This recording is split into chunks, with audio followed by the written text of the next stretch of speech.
If you were to stop a random person on the street and ask them for their thoughts on propaganda, chances are they would begin to describe propaganda posters in war films from the early to mid 1900s. To a layman, this could easily be perceived as a positive reflection of an informed society, who knows the historical background and inherent dangers of propaganda when used on the unsuspecting public. However, under critical analysis, this actually reveals a much darker truth. While most people know what propaganda is, the alarming majority of people either strictly view it as a thing of the past or something as to which they are apparently immune. So if the target audience for propaganda to be the most effective is an unsuspecting public, the propaganda machine could easily be running at maximum output and could be quite efficient at morphing the views of the general public still to this day. The only question is, does propaganda still exist? And if so, what effect is it having on our society?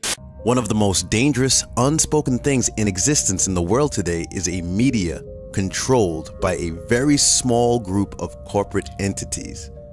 Every day, we are constantly lied to and constantly told what to think, and most of us never even realize it. It's become a duty and call to action to wake people up to this reality. Before blindly listening to what's hurled at you, everyone has a personal responsibility to at least know what's going on before handing your mind over to the many forms of media indoctrination. In short, wake up. It becomes a frustrating experience to wake people up from the matrix, so to speak, and constantly overhear people all around still completely misdirected and mired in false narratives. The day after the attack in Paris, for example, almost everyone immediately began talking about how crazy people in the world are today, changing their profiles to French flags and immediately posting support and condolences.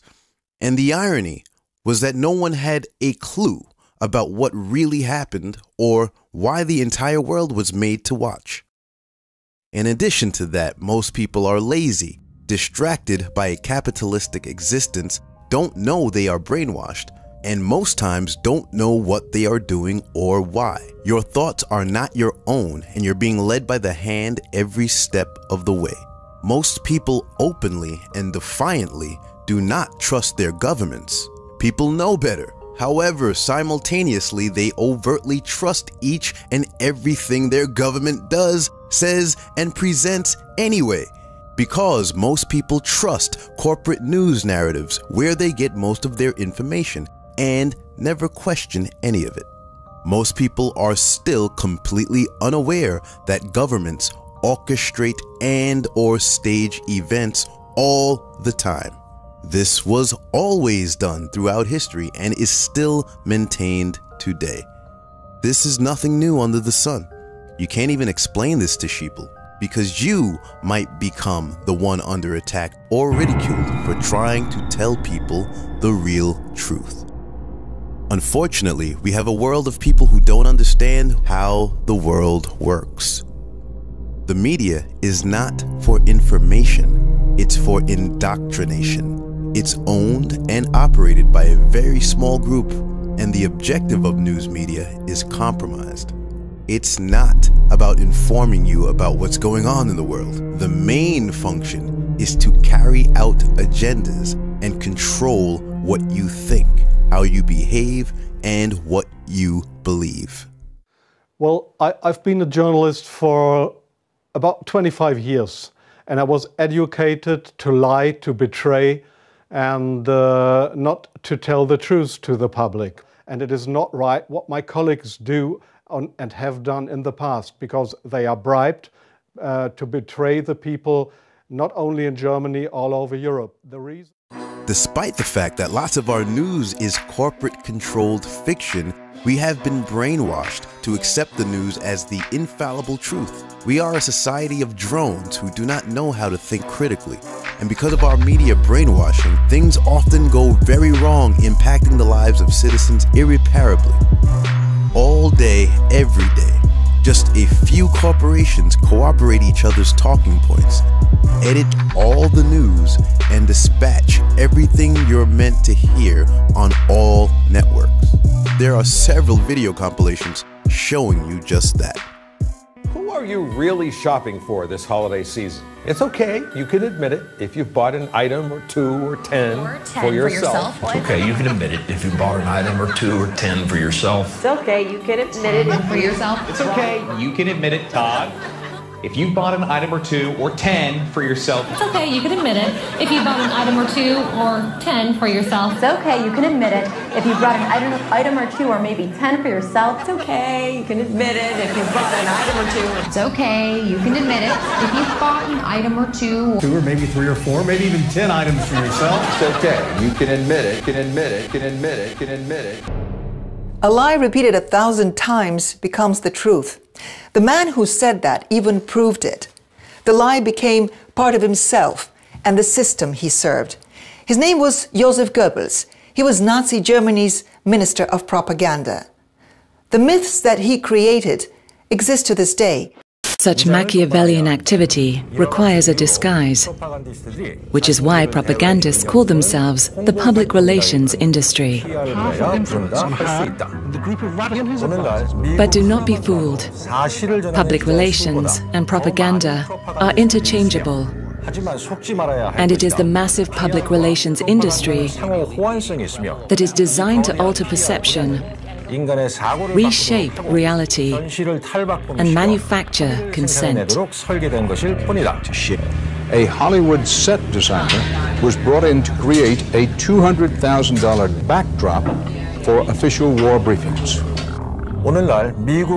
Today, America alone has more public relations propagandists than reporters, which means that nearly half of what people in the West hear, see, or read is written by professional liars. Professional liars whose job it is to keep people in front of their televisions, reading gossip magazines, eating vast amounts of toxic food, and shopping, always shopping, for the latest fashions and trends. Fashion, celebrity, sex, music. We will reveal the methods used by the propagandists to control populations on behalf of their owners.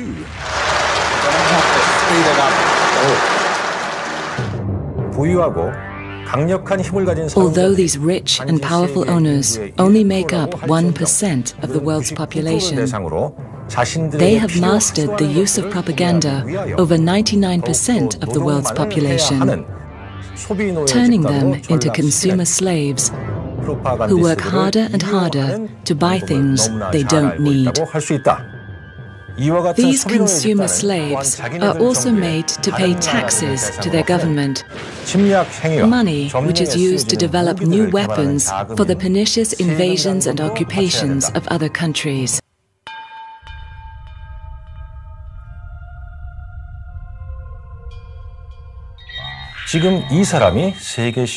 Has this man just broken a world record? Has he just created a medicine that can save thousands of lives? Perhaps he's been chosen to represent his community in some way. No, this man has just purchased a telephone. And these people, what is making them scream and cry with such profound joy? They are on a television program where they are receiving consumer items. This for some boots. This for some clothes shelves. And this hysteria is not because they have found God, but because they are receiving sneakers.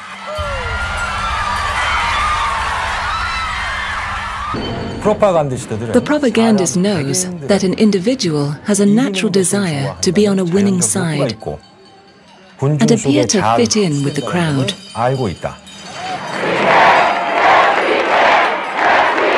One of the easiest ways to achieve this is to make them chant favorable, yet deliberately vague slogans like, "This changes everything." This is going to change everything. Just do it. I'm loving it. Or support our troops. The point of slogans like "Support our troops" is that they don't mean anything. That's the whole point of good propaganda. You want to create a slogan that nobody's going to be against and everybody's going to be for. Nobody knows what it means because it doesn't mean anything. With this in mind, propagandists can provide simple answers to complex problems and ask for approval without question. Either you're with us, either you love freedom, or you're with the enemy. They can use this method to sell phones, violence, cosmetics, or even false wars, like the unwinnable war on terror announced by these degenerates, and the hypocritical war on drugs announced by this master criminal, who is awarding a medal to this man for joining the war on drugs, despite this man being a drug addict. The goal of propaganda is to form a consensus to a standard set of beliefs by influencing and altering the attitudes of a population towards a specific cause, position, or political agenda. As someone who has taken a great interest in human psychology as well as studying marketing at university, I can't help but see a correlation between propaganda and today's advertising techniques. I mean, think about it. Both advertising and propaganda techniques try to persuade the target audience by hitting them on an emotional level. They don't deny this either. Dr. Robert Heath, a professor at the University of Bath and a pioneer in establishing the value of emotion in advertising, states, "My research with David Brandt and Angus Nairn shows that emotional response toward advertising plays an important part in building a strong brand. The basis on which metacommunication operates is entirely emotional, conditioning your feelings and building strong relationships. An ad that resonates emotionally is one that will build a stronger, better brand over time." You see, advertising agencies don't just know that their ads can subliminally affect people on an emotional level, they orchestrate their entire marketing campaigns around it. If manipulating people's emotions in order to sell them on something, and to structure how their brand is perceived in the minds of the general public, doesn't sound like Propaganda 101 to you, consider this. Joseph Goebbels was the Reich Minister of Propaganda in Nazi Germany from 1933 to 1945. As part of Hitler's Rotzenstab policy, coordinating the whole population in Nazi Germany behind Hitler, Goebbels drew inspiration for Nazi propaganda by studying the way advertising companies worked in America. Furthermore, Goebbels used his position within the Nazi hierarchy to influence newspapers, the cinema, theaters, art galleries, and radio broadcasts. What's more shocking is how proud the American Advertising Agency was about this at the time. The July 20th, 1933 issue of Printers, Inc., one of the lead advertising trade journals of its time, speaks approvingly of Hitler's methods and gives alarming insight into just how closely related propaganda is to advertising. The article stated, "As is well known, the word propaganda in Germany is used synonymously with the word advertising. Although in this country and in Great Britain propaganda has the unfortunate connotation of being free instead of being paid for, this distinction does not exist in Germany." Basically, this 1933 issue of Printers, Inc. is saying that the only difference between propaganda and advertising is funding. The reality is, propaganda and advertising are cut from the same cloth, and no one in their right mind would deny the existence of advertising in today's world. So why would anyone assume that propaganda no longer exists? Propaganda is a form of biased communication aimed at promoting or demoting certain views, perceptions, or agendas. And just as marketing campaigns on behalf of a given brand use a sinister means of emotional manipulation to sell their product, so too do propaganda campaigns subvert our consciousness in order to sell us on a foreign narrative in a means to manipulate the consensus. Really, the question of whether propaganda still exists today seems redundant in a world built on television slogans. So the high plausibility of propaganda's modern-day existence, based simply on the fundamentals of advertising and reasoning that one might have a political agenda to push, seems so firmly grounded on logic and reason that it really should be assumed a certainty. But both the threat and true effectiveness of propaganda is dependent on coordination. If a wide variety of people with diverse views on varying topics all own and contribute to different areas of media, regardless of how deliberate a potential propaganda campaign may be, the views expressed in that campaign will be cancelled out by the opposition. Conversely, if there's a small group of people controlling the national narrative, it's more likely that the views held by those individuals will penetrate into the messages they present and ultimately make its way into the public's consciousness. And that's just assuming the people in control of media agree on a particular topic. That's not accounting for deliberate propaganda. If you take that same smaller group of people in control of the media and do account for deliberate propaganda, it's just a matter of time before the public opinion sways in favor of the national narrative being presented to them, because the opposition will be non-existent. Now here's the scary part. In 1983, 90% of American media was owned by 50 separate companies. By 2012, that same 90% of media was controlled by only 6 companies. And some modern day figures have that number down as low as 5. But as damning as the consolidation of media corporations is, it lacks deliberate intention and coordination. That is, until you Google the Bilderberg Group. The Bilderberg Group is made up of 120 to 140 powerful individuals from around the world who meet every year to discuss policy. Oh, and by the way, these meetings are top secret and completely closed to the public. This chart from a few years back links the attendees' connections with corporations, charities, policy groups, and media giants. And don't even get me started on the annual meetings that take place at Bohemian Grove. Clearly, these individuals share similar views and are working to coordinate their efforts. So everything we've covered so far in this video would suggest that propaganda is not only as real as it was back in the early to mid 1900s, but that it's more relevant today than ever before. And so far, we've just been arguing off of deductive reasoning. We haven't even explored an example yet. Now, I could easily point to examples of propaganda in media related to warping the public's perception on politics. What if the two-party system was actually a mechanism used to limit so-called public opinion? What if there were more than 2 sides to every issue, but the 2 parties wanted to box you into a corner, one of their corners? Propaganda used to demean Christianity. But then, Jesus, which religion should our family be? 601, they're all complete crap. Thank you. Propaganda to warp public perception on gun rights. One thing that I think is clear with young people and with adults as well is that we just have to be repetitive about this. It's not enough to simply have a catchy ad on a Monday and then only do it every Monday. We need to do this every day of the week and just really brainwash people into thinking about guns in a vastly different way. Or propaganda related to the glorification of drugs. That was him testifying today in the House with other leading medical experts about this apparently newly controversial issues of vaccines that should never be controversial at all. But the one that I'd like to use for this illustration is propaganda related to the LGBT community. A recent Gallup poll shows the support and opposition statistics for gay marriage between 1996 and 2015. According to this chart, the number of people in opposition of gay marriage has dropped from 68% to 37%, while the figures for those in favor of gay marriage has skyrocketed from 27% to a majority 60% in just 19 years. That is a major shift in societal norms. Be honest with yourself. Whether you're in favor or in opposition of gay marriage, do you really think that this drastic change in social perception was purely organic? The Gay Lesbian Alliance Against Defamation, aka GLAAD, has evaluated the quantity and quality of LGBT characters during primetime television since 2006. Their stated objective is to push for positive representation and to increase the amount of representation. The 2015 GLAAD ratings and score, based on the percentage of LGBT-inclusive original programming hours during primetime television, shows that programming is at an all-time high on broadcast and cable networks. Folks, the LGBT community currently makes up only 3.4% of the population. So why is 8% representation considered a failing grade and 28% representation considered merely adequate? A typical approach for indoctrination through the use of propaganda is as follows. First, the viewer is exposed to the information and is made conscious of the subject matter.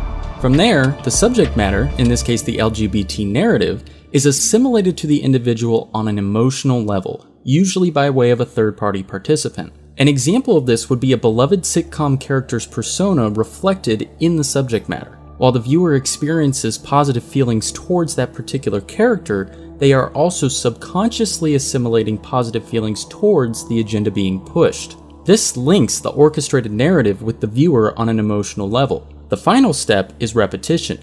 The more the viewer is exposed to this, the stronger the emotional bond becomes, and thus the harder it is to break. This results in a permanent distortion of the individual's views, assuming they held opposing views beforehand. Further implemented techniques, as is the case with the LGBT agenda, also occasionally include a demonization of the opposition. The fact is, we are bombarded with propagandized messaging every single day, and the #1 source for that indoctrination is our television sets. Watching TV puts the viewers into a highly susceptible sleep-like hypnotic state, largely caused by the screen flicker that lowers the viewer's brainwaves into what is called an alpha state. This alpha state of mind is what you'd normally associate with meditation or deep relaxation. And most people enter into this state of mind within 30 seconds to 3 minutes of television viewing.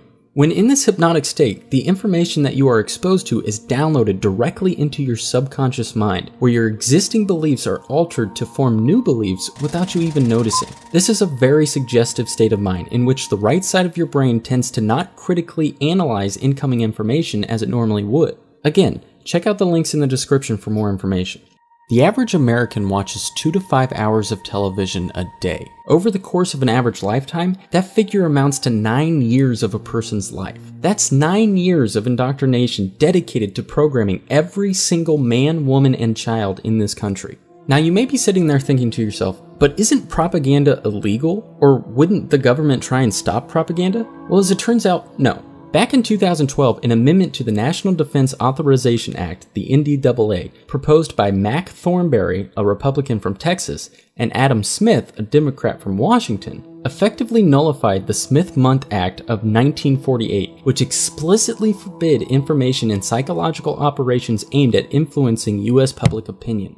This amendment effectively allows the United States government to legally use, quote, information operations on the American public. These information operations, or IOs for short, are loosely outlined as incorporating, quote, the integrated employment of electrical warfare, computer network operations, psychological operations, military deception, and operations security in concert with specified supporting and related capabilities to influence, disrupt, corrupt, or usurp adversarial human and automated decision-making while protecting our own. And the primary purpose for IOs is to, quote, shape the essential narrative of a conflict or situation and thus affect the attitudes and behaviors of the targeted audience. So not only does the government permit propaganda to be used against the American public, they've actually taken special precautions to legally use propaganda on the general public themselves. People, propaganda is the most effective on an unsuspecting public. If you're the type of person to limit propaganda's existence to the pages of a history book, or think that you've somehow evaded any form of propaganda and its effects on your beliefs, then you are actually the perfect candidate for the propaganda machine. Now, I know it's difficult to consider that your beliefs may not be entirely your own, but it's important to try.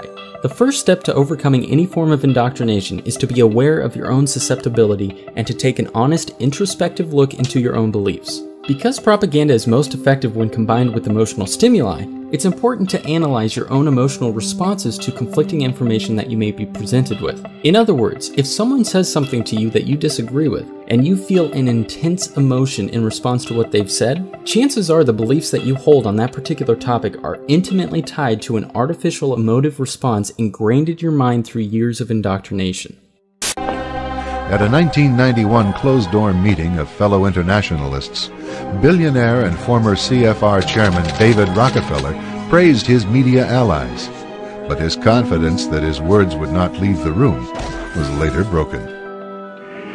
We are grateful to the Washington Post, the New York Times, Time Magazine, and other publications whose directors have attended our meetings and restricted their promises of discretion for almost 40 years. It would have been impossible for us to develop our plan for the world if we had been subject to the bright lights of publicity. But the world is now more sophisticated and prepared to march toward a world government.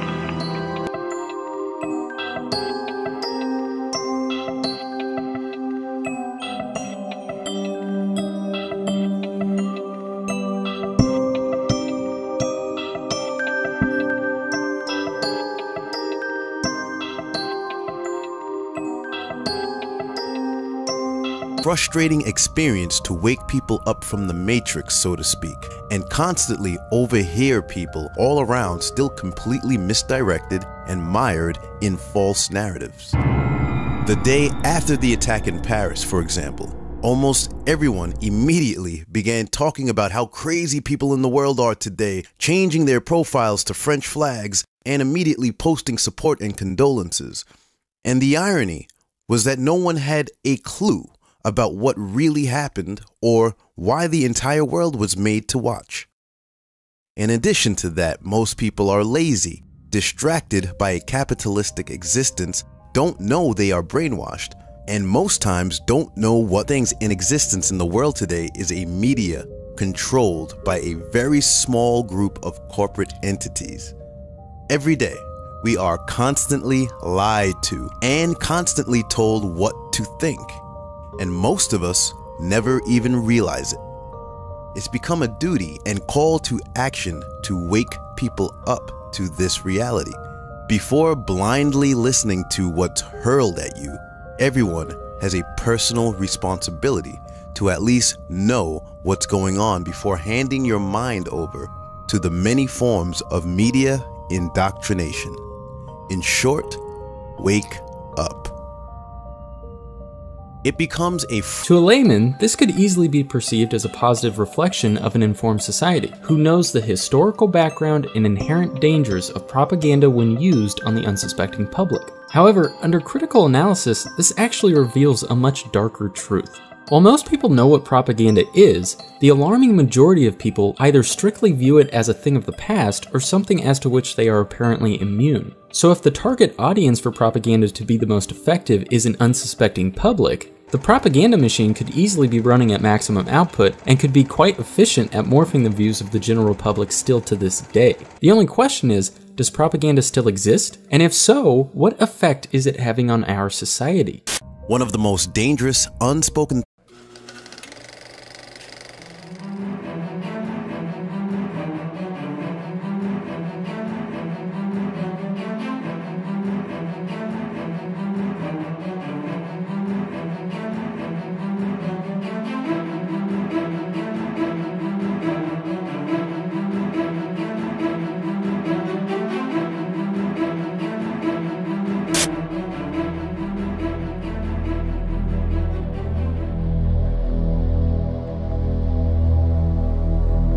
If you were to stop a random person on the street and ask them for their thoughts on propaganda, chances are they would begin to describe propaganda posters in war films from the early to mid 1900s. They are doing or why. Your thoughts are not your own, and you're being led by the hand every step of the way. Most people openly and defiantly do not trust their governments. People know better. However, simultaneously, they overtly trust each and everything their government does, says, and presents anyway. Because most people trust corporate news narratives where they get most of their information and never question any of it. Most people are still completely unaware that governments orchestrate and/or stage events all the time. This was always done throughout history and is still